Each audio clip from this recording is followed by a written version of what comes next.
Bom, eu vou falar um pouco aqui sobre dois projetos que têm a cidade, de alguma maneira, como tema e como inspiração. E acho que é o grande tema que foi debatido aqui por várias perspectivas diferentes, desde da cultura, do design, do ativismo, da circulação e tal.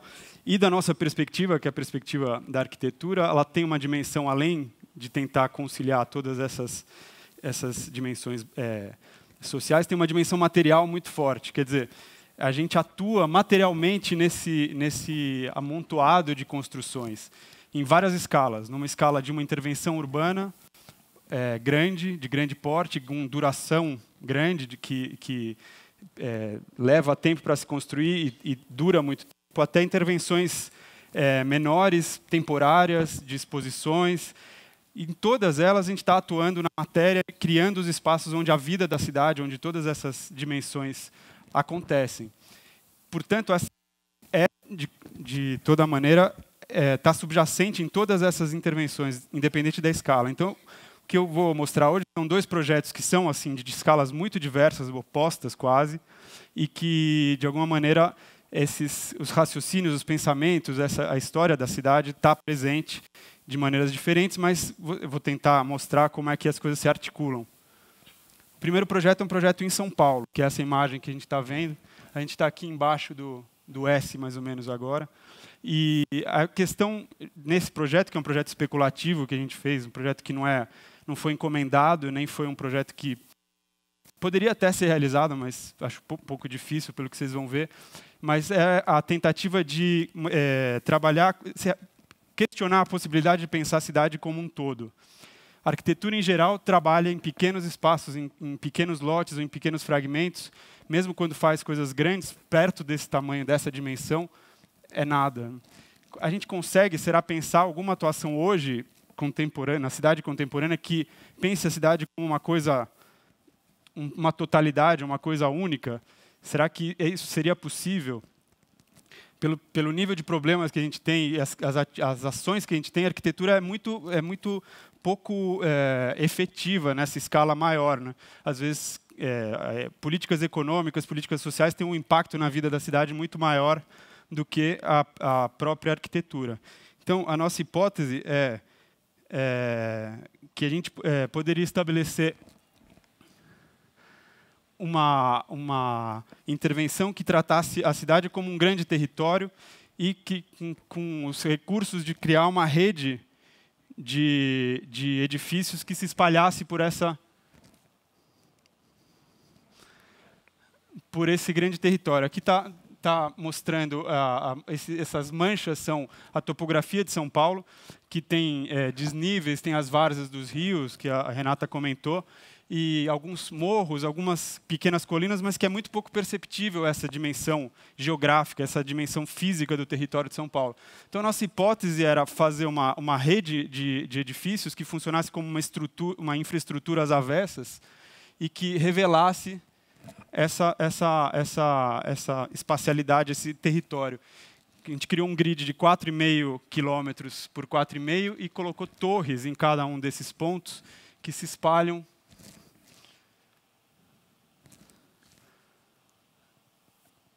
em cima da cidade. Isso é um pouco usar a lógica da infraestrutura, que é um modo que existe de você atuar no território como um todo, na cidade como um todo, e que não é propriamente visível. Por exemplo, o metrô, por exemplo, os sistemas hídricos de esgoto, de abastecimento de água, são redes que têm pontos distribuídos na cidade todas, conectadas, no caso do metrô, por trens subterrâneos, e que são pouco visíveis, têm pouca forma, mostram um pouco o território da cidade, mas tem um impacto violento no todo da cidade. Ou seja, eles articulam esses pontos, eles não têm uma forma, ele se acomoda a essa informalidade da cidade, mas eles têm um impacto forte na vida urbana. A gente fez aqui um raciocínio similar, mas invertendo o sinal. Quer dizer, criar uma forma muito marcada que revelasse esse território com uma função indefinida. Quer dizer, cada torre teria uma função onde ela caísse, pela vocação do bairro, pelo desejo daquela população, por fatores, enfim, indefinidos. E a ideia é criar torres altas, que criassem um grid que fosse identificável, que você conseguisse apreender subindo no topo de uma delas, você conseguisse estabelecer essa lógica visual e criar um tamanho da cidade, você veja o tamanho da cidade. A gente adotou como altura a altura do Pico do Jaraguá, que é a única referência geográfica que a gente tem, que é relativamente alta, enfim.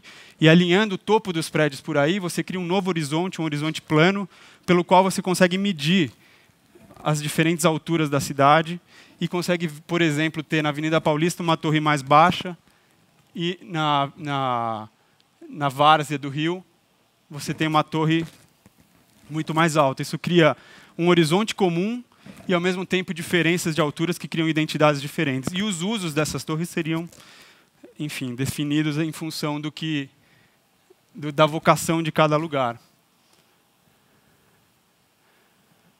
Aqui uma vista.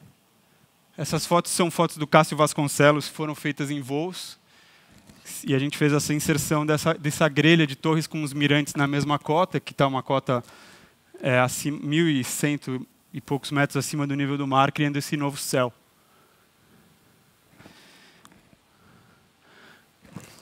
Bom, daqui, desse grid, a gente passa para porque é a escala da cidade, 4,5 para 4,5, a gente passa para um outro grid, que é de 10 por 12 metros.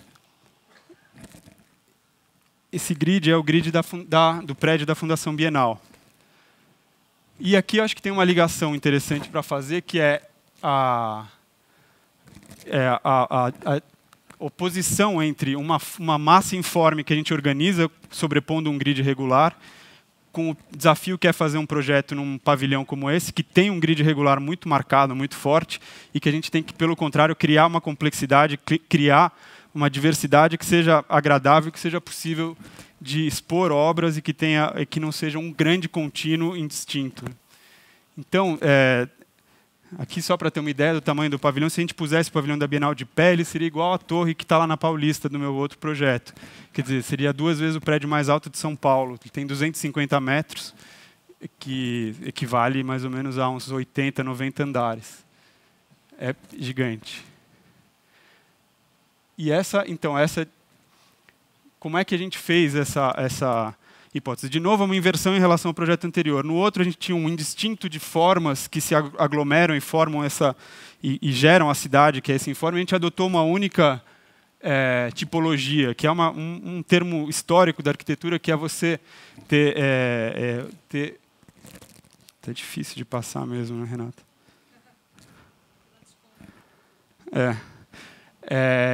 Enfim, a gente adotou uma única tipologia para marcar essa identidade, para criar essa coerência entre os pontos do grid. E a tipologia, aqui se tem N tipologias de torres, poderia ter as igrejas, foram tipologias em casas, ou shopping centers, talvez seja uma tipologia contemporânea. No caso da Bienal, a gente adotou o princípio de tipologia, mas o oposto.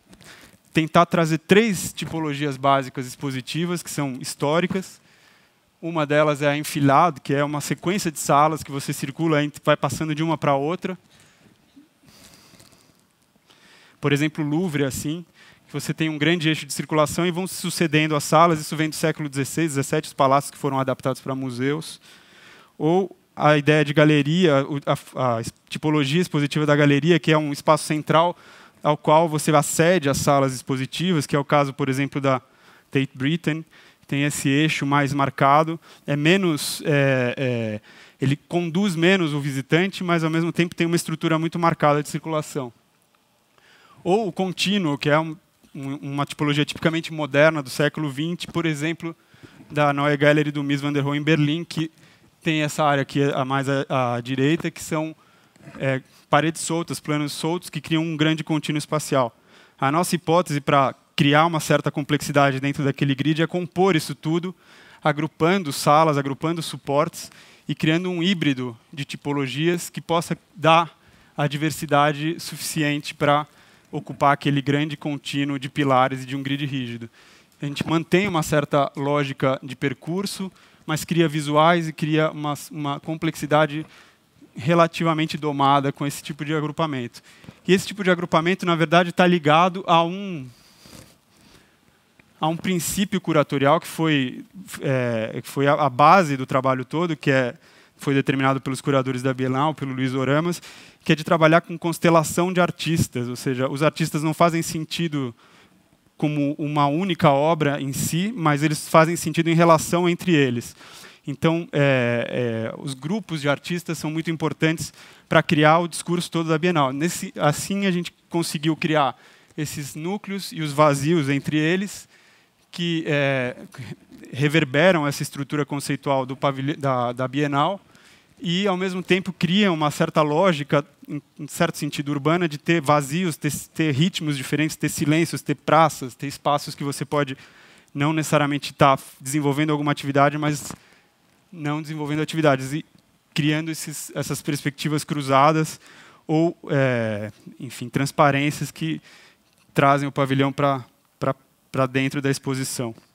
E o parque também, que está em torno, que é muito importante.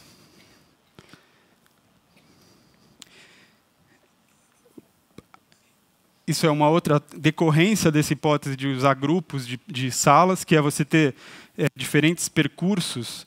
Você tem um grande percurso externo, que seriam as vias expressas, digamos assim, onde você consegue andar com grandes grupos, tem uma apreensão da exposição menos focada, você tem menos obras expostas. E depois tem, dentro dos grupos, uma outra circulação mais íntima, onde você consegue ter mais contato. Seria um pouco também uma espécie de correlação entre com os fluxos de uma estrutura urbana. E isso está se materializando assim. Isso ficou pronto ontem. Trouxe uma foto lá do escritório. O primeiro ensaio tridimensional do projeto da exposição. E que também dá para ver essa quantidade de suportes e essa complexidade, essa aparente desordem sobreposta ao grid do pavilhão, e que também tem um processo interessante, que é o processo da transformação. É como se fosse um processo de criar uma cidade condensado em 2 meses. Porque a partir desse modelo, em discussões, em trabalhos com os curadores e ajustando todas as demandas de um evento como a Bienal, vai se produzindo uma série de transformações, e essa maquete vai ser viva durante 2 meses, ela vai ficar sempre informe, sempre se moldando até chegar, eu espero, a uma equação ideal para que possa ser fruída a exposição, possam ser vistas as obras, que tenham um certo ritmo, que tenham um certo prazer em visitar, além da própria experiência das obras. E